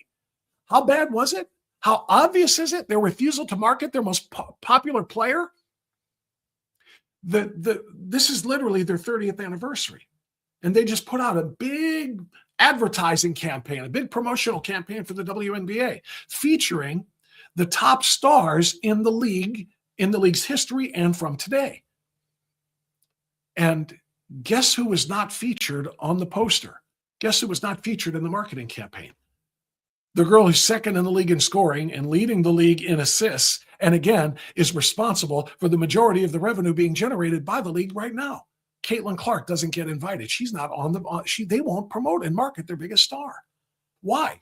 She's not one of them. She's not black. She's not a lesbian. And the black lesbians in the league make all the decisions, including the decisions about whether or not they're going to throw elbows at her face or throat punch them when they're on the ground. So that's how bad it's gotten. So this is a culture war. This isn't a sports report we're doing here. This is a culture war because now the LGBTQ movement, which has kind of always been like, just barely beneath the surface of the WNBA, has gone all the way to the surface because everybody knows about, again, the sexual orientation of the majority of the players in that league. But they're not just like, hey, I'm a lesbian and I've got a wife and I play basketball for a living. So what? No big deal. It's never been just about, hey, this is just our life. It's got to be front and center. And if it's not front and center, if there's a challenge to that, that's not okay to them. Literally, they're militant about it. And they're willing to even sacrifice their own league's financial well-being and health in order to protect it. That's what means so much to them. And that's why Sophie Cunningham daring to say that men should not play in women's sports was so offensive and outrageous to them. And it's really a sad and shocking turn of events, especially, again, when you consider the fact that this isn't about the sport, it's about the country, it's about the culture. Politics has invaded sports, and sports have invaded politics at a level they've never been before. And guess what? Everybody's got to choose a side. All right, friends, I want to remind you now about our friend Mark King at Keeping Medicare Simple, because this is it's now August. You're a couple of months away from the new annual enrollment period starting. And when that starts, you're going to find out that maybe the existing Medicare, your plan, is not available to you anymore. There are changes to Medicare virtually every year. Mark knows them all, and Mark is ready to help you. If you have not yet called 440-832-8936 to find out about your plan, is the plan you have still available? Is the plan you're on not as good as it was before? Is there a better one this time around? Or are they all worse, but you've got to make a decision? Mark takes the complex, part A, part B, part D. He takes the complex and makes it simple. He's been doing it for nearly 40 years in Northeast Ohio. I've sent countless seniors to Mark King, and they have all come back to me and said, thank you. Mark was great. I now have a better plan. I now have a better understanding of my plan. And I'm telling you the same thing now. If you have not yet seen Mark, or even if you have, but you need an update, make that call, 440-832-8936. Log on to his website, keepingmedicaresimple.com, keepingmedicaresimple.com. I trust Mark King when it comes to Medicare, and you can too. And Mark is one of our foundational sponsors here at Strictly Speaking Unfiltered, and we're proud to have him. Just as we are always proud to have this guy. Let's welcome our regular Wednesday guest at this time. He is, he wears a couple of different hats. He's the state director of AFP Ohio, but he's also chief strategist with AFP Action, which is ready to take some action, some very, very large and expensive actions. I speak, of course, of our friend Donovan O'Neill, who joins us now from AFP. Donovan, good morning. Bob, always good to be with you, especially on a beautiful Wednesday like today. A gorgeous day today. Gorgeous day to get out there and knock some doors maybe, huh? That's right. I was doing a little conditioning this morning. I got a mile walk in this morning, so Excellent. get ready for it. I've got a headline in front of me, Donovan, here that says AFP Action is not just talking the talk; they're walking the walk, literally in that case you just described, but spending the money too. A $5.6 million ad campaign. Tell us what this is all about. Yeah, and it's not all here in Ohio. This is the latest investment, though, by AFP Action. 5.6 million ad campaign across 7 Senate battlegrounds. We're within 90 days, Bob, as you know, of the election in November. And while Ohio's got a top tier race, I think it'll be the #1 race in the nation when all's said and done. There's races in North Carolina, New Hampshire, Iowa, Montana. We just saw the results. Michigan's Democrats have gone full tilt Democrat socialist with El Said. He was just announced this morning as the presumptive winner of that primary. There are battlegrounds across the country right now that have the balance of power in the Senate in question. And AFP Action, we're tip of the spear with our grassroots army and our generous resources to make sure that we protect freedom and defend this great nation. Yeah, it's such an important thing, and I'm glad you clarified too that it is over 7 states. This $5.6 million ad campaign, but what is the messaging? You know, what is the theme, or is there a theme, or does it vary from state to state as far as what AFP's message is in all of these races? Well, I think the broader theme here really is about taxes, spending, regulation, things that impact working families. That's the main message we're trying to drive here, and you really have 2 paths, right? One that will lead to higher taxes, more government, less freedom. That's the El Said, Sherrod Brown, Roy Cooper approach to governance, more government, more DC decision-making. And we're contrasting that with the other choice, right? That leads to more opportunity, more freedom, more choices in the communities here across our country. And so that's truly the crossroads we're at, Bob, right? Is more freedom, or more government. And that impacts working families in a very direct way when you talk about their taxes, their ability to get out there and get the job of their choosing, the type of regulatory regimes that ship jobs to China or crush great energy producing jobs like Sherrod Brown's votes have done here in Ohio. That's our message, though, is providing a clear contrast for the 2 paths that this nation can go down based on how voters vote this November. Yeah, the contrast couldn't be more clear, Donovan. And I was just putting up the website for AFP Action. I want people to make sure they go to afpaction.com and looking at the races here, specifically where these first wave of ads are hitting, and as you just pointed out, Michigan, New Hampshire, Montana, Iowa, and Ohio, of course. But in the Michigan one, you have Mike Rogers. You don't have the verses up there, but you mentioned him, El Said, yesterday. And I said on this program yesterday, and spent the first hour talking about the reality of it now that it happened yesterday, that this was the moment where we find out, or this would be the moment where we find out whether or not the Democrat Party has indeed gone full socialist. And the reality is that they have. You know, we expect this in places like deep blue New York, in which a lot of socialists have been elected. Places on the West Coast, you know, Seattle Mayor Katie Wilson is an avowed DSA member, and in a lot of other places too. Deep blue Minnesota, deep blue Colorado. But Donovan, what I said and what we're all looking at now is in Michigan, it's a purplish state. In Michigan, there's a chance for the establishment Democrats there to kind of put up the break wall, if you will, against this socialist movement. And I said, if they vote for El Said, when they know that this is an absolutely winnable state, they're going to put Michigan's moderate voting base in play here. And they're going to be forced to choose between a Republican and a straight up communist, socialist communist, and however they want to do it. They chose the socialist, Donovan. They chose to. So, and then I was just playing before you came on, Bill Maher talking about Gavin Newsom and Mike Rowe talking about Gavin Newsom, who said, literally, if it came down to it, I would absolutely support socialists if that's what it takes to get the majority. So if there's a socialist communist against a Republican, they're going to go with the socialist communist side. So he's not a member, but he said, I'll vote for them. That means the entire Democrat Party has now said, we will indeed embrace and adopt the most lethal ideology of the last century, maybe the last 2 centuries, socialism and communism, which has killed hundreds of millions of people. Just let that sit with the audience, right, Bob? I mean, that is where the Democrat Party is right now. Make no mistake, these are Democrat voters in Michigan who made that conscious decision to select Abdul al-Sayed as their nominee. As you point out, what used to be on the fringes, right? You had that goofy guy in Vermont, Bernie Sanders, who was a socialist, and y'all just kind of chuckled because he's like your crazy uncle. But that's where these things start, right?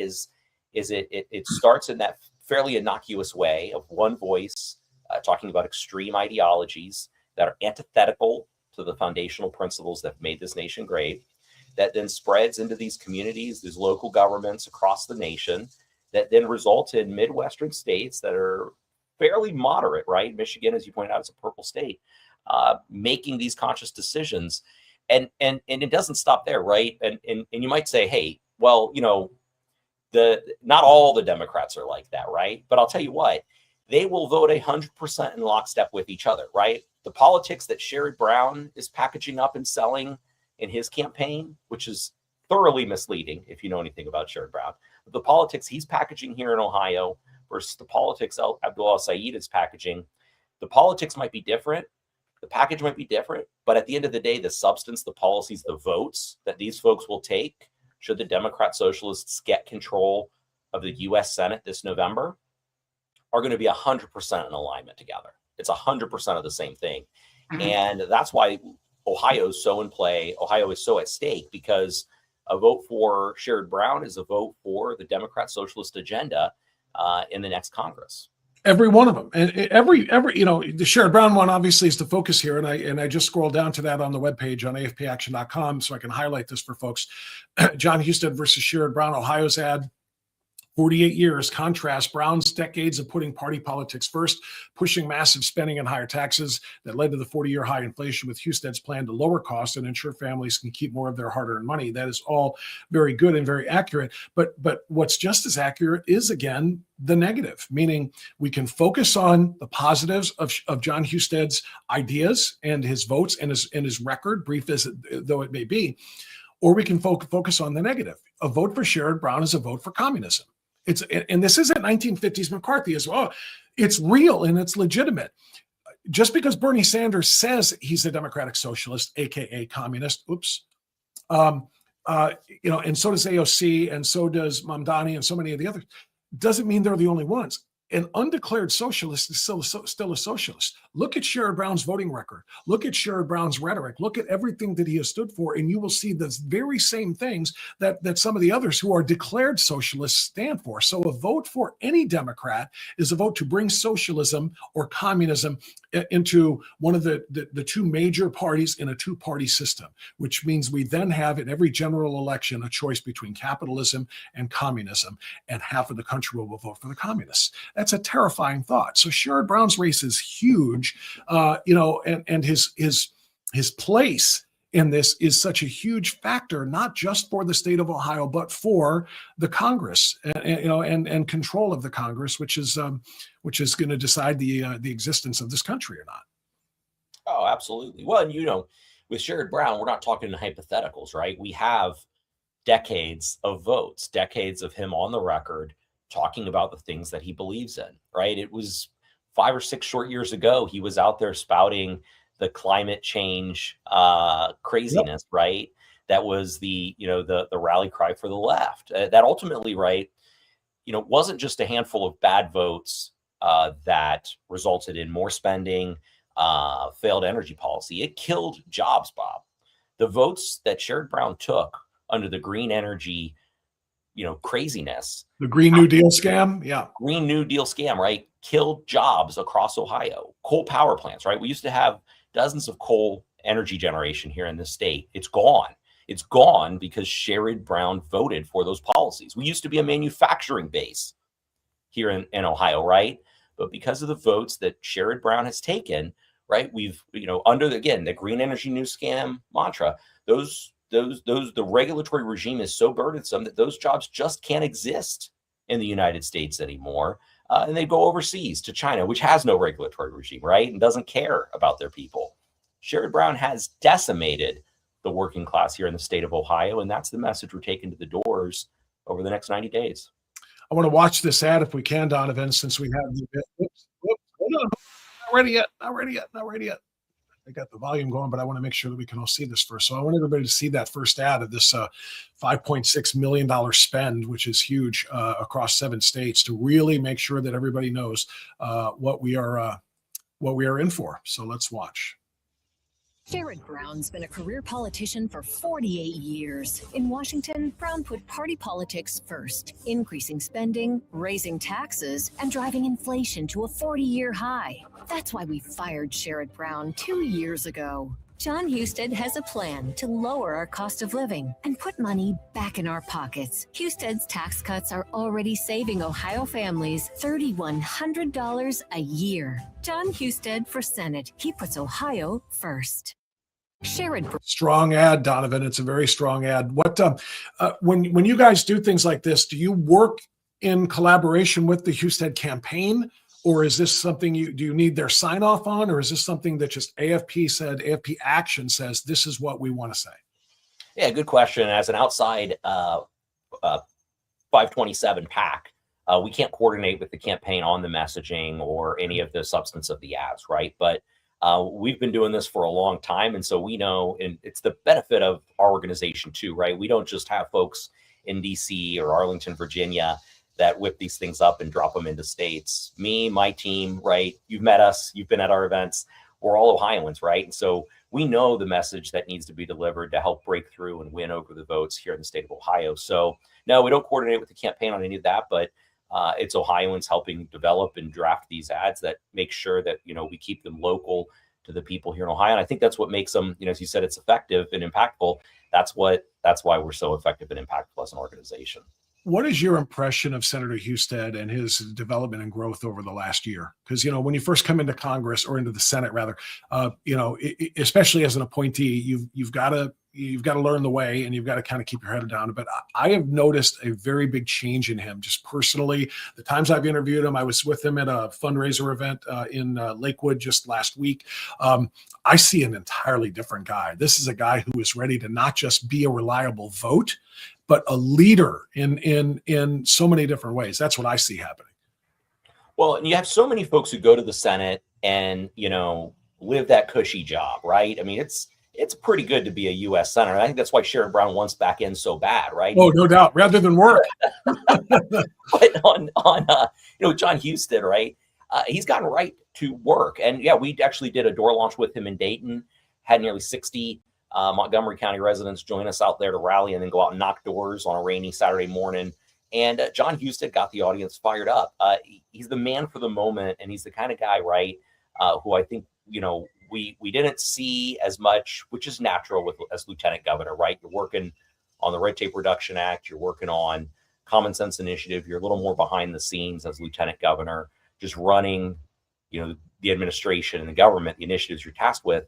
But we saw the same John Husted when he was Secretary of State, right? He's the guy who made elections easy to vote, hard to cheat, right? Before all the stuff that President Trump's brought out and highlighted about our elections here in this country, John Husted was tip of the spear on the forefront of that as Secretary of State, making sure that our elections were safe and secure. It's why we don't have to wait till 7:30 in the morning to find out who has won an election, like our friends in Michigan, or months like our friends in California have to do. Here in Ohio, our elections are run well, and that was directly correlated to the work that John Husted did during his time as Secretary of State.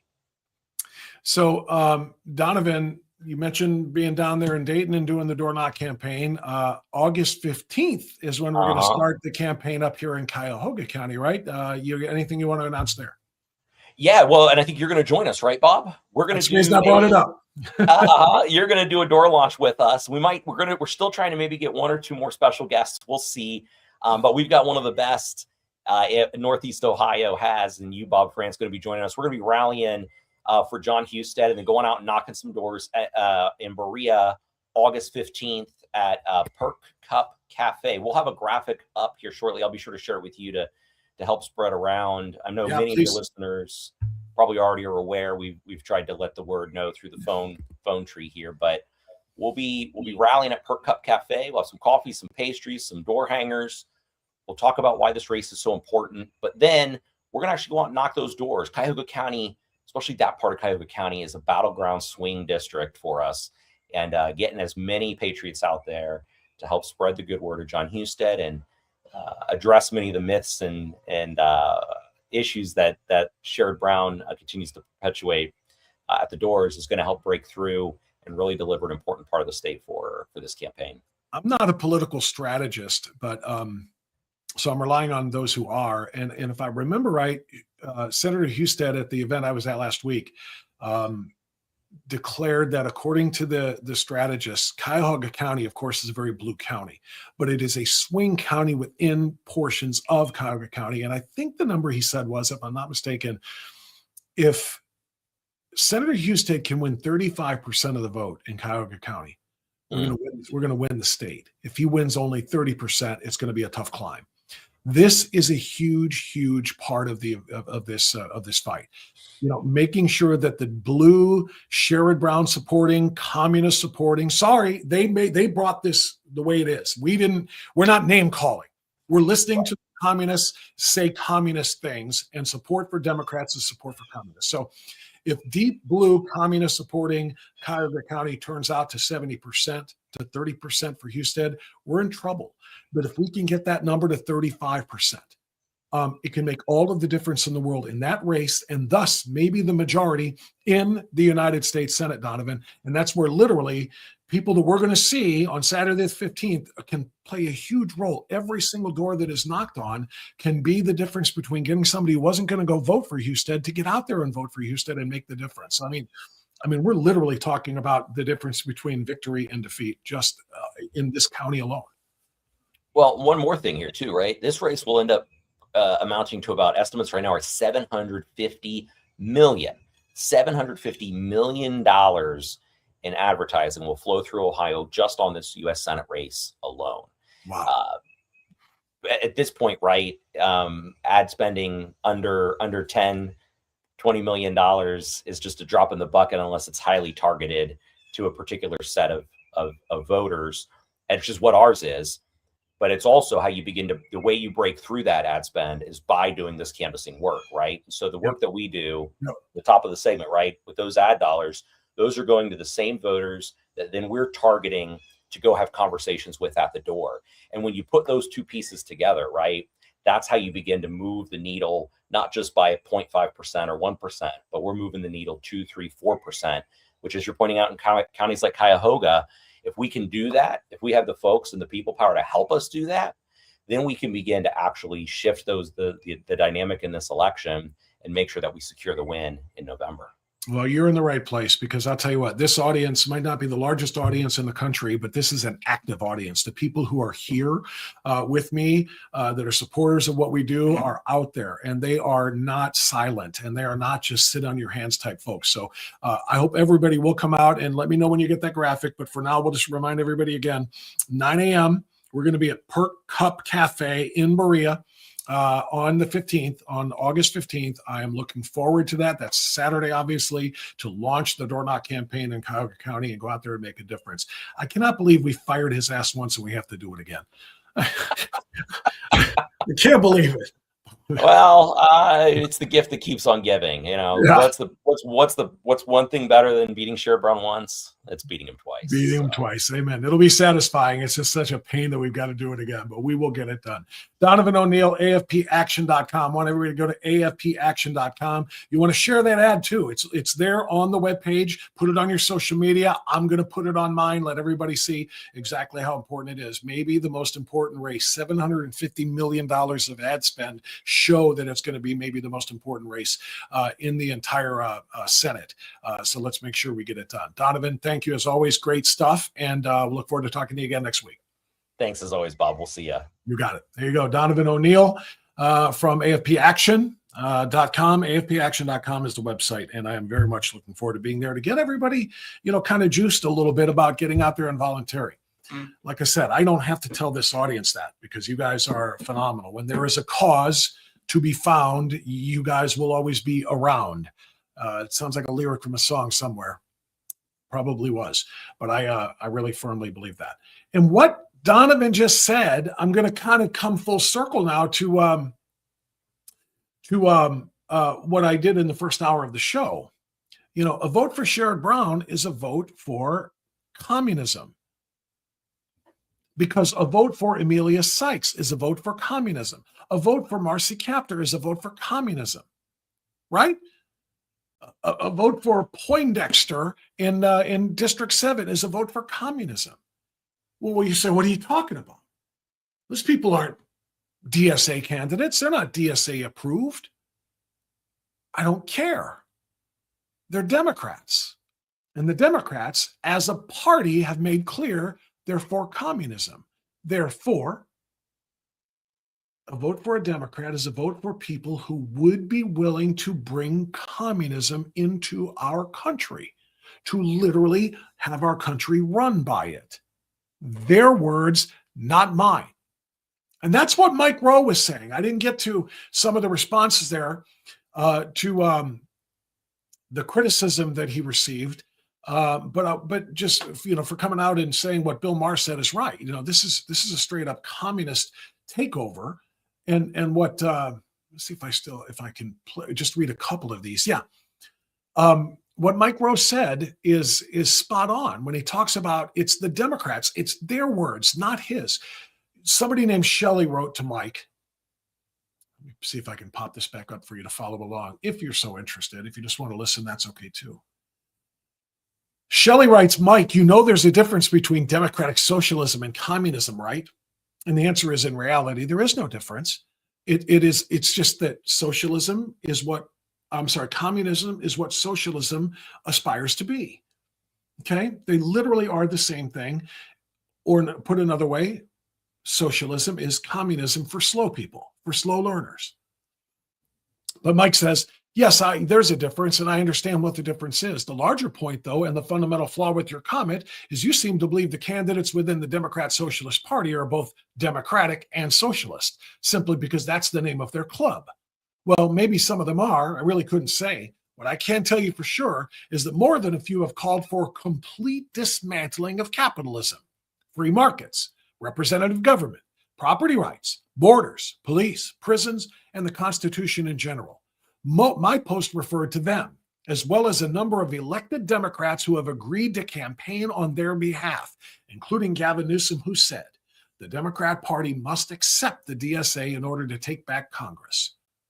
His words, not mine. His words, not mine. Tracy writes, wow, I cannot believe Mike Rowe said this. He has a huge reach. And he is actually spouting the word communism like it's the 1950s. Wow, wow, wow. And Mike's response was, wow, thanks for noticing the size of my reach. To say it again, I am not the one spouting communism or conflating socialists and communists. The word is being spouted by members of the DSA who are using it to describe themselves. I am not accusing them. I am quoting them. And that's what I'm doing too. It's exactly what I'm saying. There are declared members of the socialist organization, DSA, and there are undeclared socialists. They're all the same in terms of how they'll vote. They're all the same in terms of how dangerous they are. And when the non-declared ones say, if push comes to shove, I will vote for them and I will campaign for them. If the establishment candidate in Michigan, for example, going back to last night, Haley, if she says, which she did, if I lose, I will 100% support El Sayed. That means she's saying, if I lose as an establishment Democrat, I will support the communist Democrat. That means a vote for her or him is a vote for communism. They're all willing to vote for communists over Republicans. Therefore, ergo, the party is communist. And that's it. That's all I have to say about that. Yes, that was a Forrest Gump line. All right, everybody. Thank you and for your loyalty and your support of this show. Please don't forget to show that loyalty with a thumbs up, with a subscriber notice, with a follow, and most importantly, with a share. Take the show and share it to people who don't know we're here. Share the channel, share an individual episode, but tell them, please like, follow, and subscribe. Becoming a subscriber, a follower is the key to getting the bigger reach we need. If our growth level is plateaued, which it has, then we got to find some new people. We got to find and reach more people who don't know that we are here. Then, hopefully, organically, it will take off through the algorithms as well. Thanks, everybody, for your support. If you are so inclined to support us financially, there are plenty of ways that you can see in the descriptor section of the show. By all means, drop something in or just become a member of our Unfiltered Insiders Club. That's hugely important. Click the locals button that says join underneath the platform that you see here on Rumble. Click that join button in there, and if you can become a donator there or subscriber there, or donor, I guess would be the word, or a subscriber there, that would be extraordinarily helpful. And those who can't, love you anyway. Thank you for your support just being here. Don't forget to fill out the comment section. In addition to the chat, which we have going every morning, fill in the comment section if you're watching on replay later in the day. Thanks, everybody. Tomorrow is Thursday. That means Dr. Everett Piper will be with us. We'll have more on the win of the latest DSA, the latest socialist, to help take over the Democrat Party. By the time then, we'll have reactions to this win, which was really just declared this morning, since it was too close to call last night. We'll have reaction to that. Update on the president's Iran saga as well, and so much more. Everybody, we'll see you then. Be well, be safe, and stay free. See you Thursday. Bye-bye.